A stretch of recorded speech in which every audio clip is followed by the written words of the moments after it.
Hello and welcome to Love Island, where last night it finally exploded. Check this out.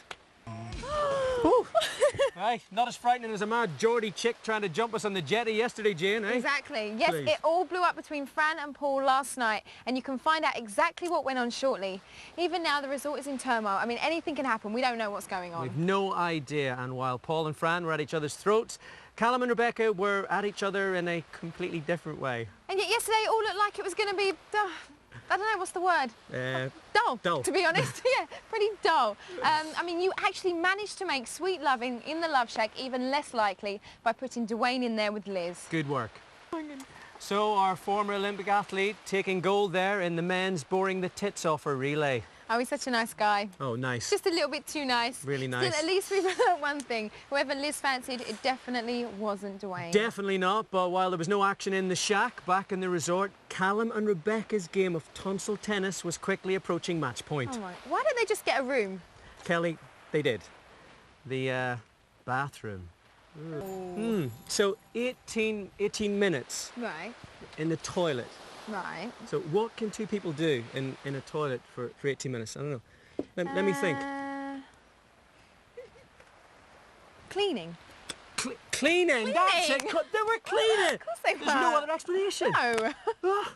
So while Callum and Rebecca were polishing the porcelain, matters for two of her other celebrities were also about to come to a head. It's true to say that Fran and Paul haven't seen eye to eye for a few days now. And this evening, over a game of truth or dare, things went downhill pretty rapidly.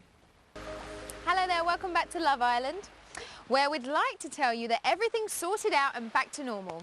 We'd like to, but we'd be lying. Through our asses. Yes, before the break, you saw relations between Fran and Paul going from worse to, well, worse.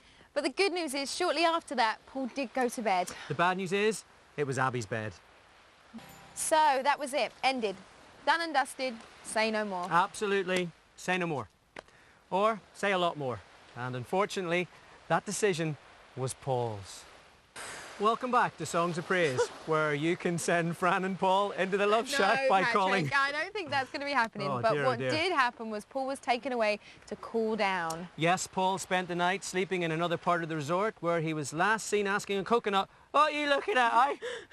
Whereas Lee had to pick up the pieces from a traumatic night. So a row that began with a man in Abby's bed ends with a man in Abby's bed. So we've kind of gone full circle. And we can tell you that when they got up this morning, Paul is still not back in there with the others. Now, normally we'd be opening the phone lines before tomorrow night's eviction, but right now we're just going to have to wait and see. After tonight, I wouldn't predict anything, so I don't know what's happening. All we can say is that someone is definitely going tomorrow. Either it's going to be Paul, or one of the others, or Paul and the rest of the others. We've no idea. It'll be you deciding, or maybe the celebrities. Join us then when we'll find out what happens next. Don't miss it. We'll see you on ITV1 tomorrow night at 9 o'clock for more dust-ups on Love Island. See you. Bye.